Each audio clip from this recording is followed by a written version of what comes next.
אולי אתה באמת עסוק ואין לך זמן לצלם כלום.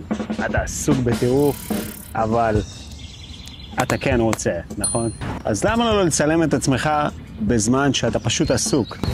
ככה אתה לא צריך לשבור את הראש על מה אתה מצלם, אתה פשוט מתעד את מה שאתה כבר עושה. ואם אתה רוצה שהתוצאה גם תיראה טוב, אז תזכור. ובן אדם שמרוכז בעבודה שלו, זה דבר נורא מעניין.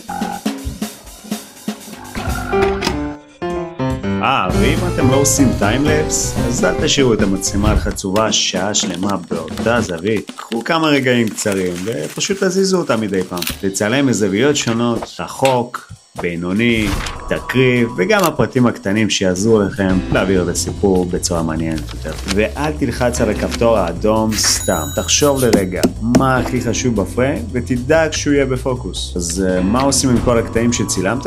לפעמים אני פשוט מקליט לעצמי מחשבות או קריינות ברקע ומשלב את זה יחד עם הדברים שאני עושה. זה גם עובד הרבה יותר טוב ממה שנדמה לך. לא חושב שהרגשה ששכחתי איזה משהו. What the fuck?